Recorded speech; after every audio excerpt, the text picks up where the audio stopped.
इतिहास अलग नहीं है, एक है और शायद इसीलिए मेरी रुचि जो है दोनों में रही है। दूसरा इतिहास के साथ भी और लिटरेचर के साथ भी संस्कृति का एक बड़ा गहरा जुड़ाव होता है।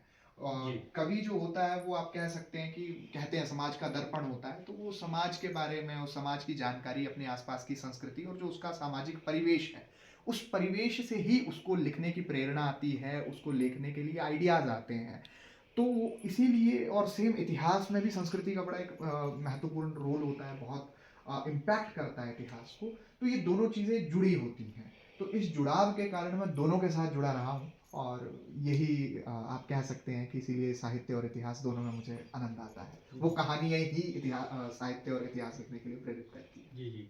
तो शिवा जी, आपकी कविताओं की बात करें तो आपकी कविताओं में सबसे ज़्यादा कौन से विषय, किस प्रकार के विषय होते हैं?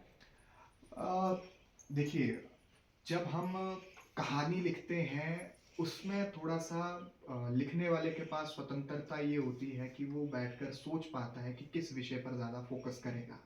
उसमें पर्यावरण ज़्यादा आने वाला है, सामाजिक कुरीति को वो ज़्यादा बताने वाला है। बाद में विद्वान उससे बहुत कुछ निकालते हैं, बाल की खाल उतारते हैं, लेकिन जब लिखने वाला जो व्यक्ति है और ये मेरा व्यक्तिगत कहना है, हो सकता है जो वरिष्ठ लोग हैं, विद्वज्जन हैं, वो इससे इत्तेफ़ाक ना रखते हों।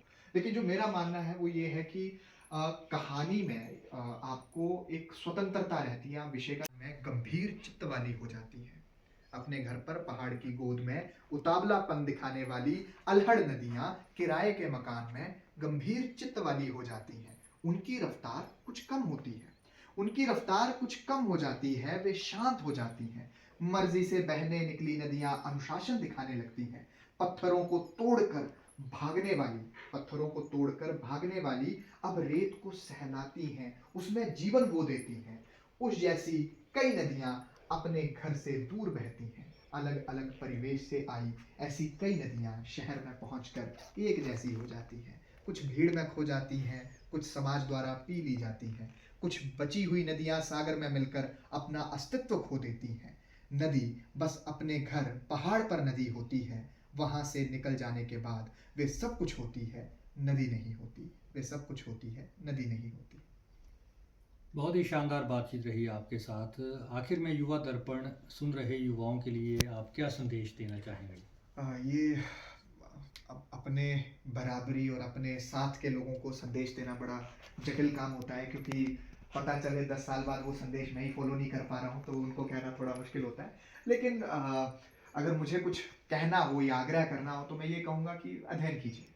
किसी भी चीज़ को वैसे ही एक्सेप्ट मत कीजिए जैसे वो आपको बताई गई है या दी जाती है। लेकिन उसके परिवर्तन करने के लिए तभी आप पूरा दम लगाइए जब उस परिवर्तन को करने के बाद आपके पास उसकी जगह पर कोई एक अच्छी चीज़ रखने के लिए हो।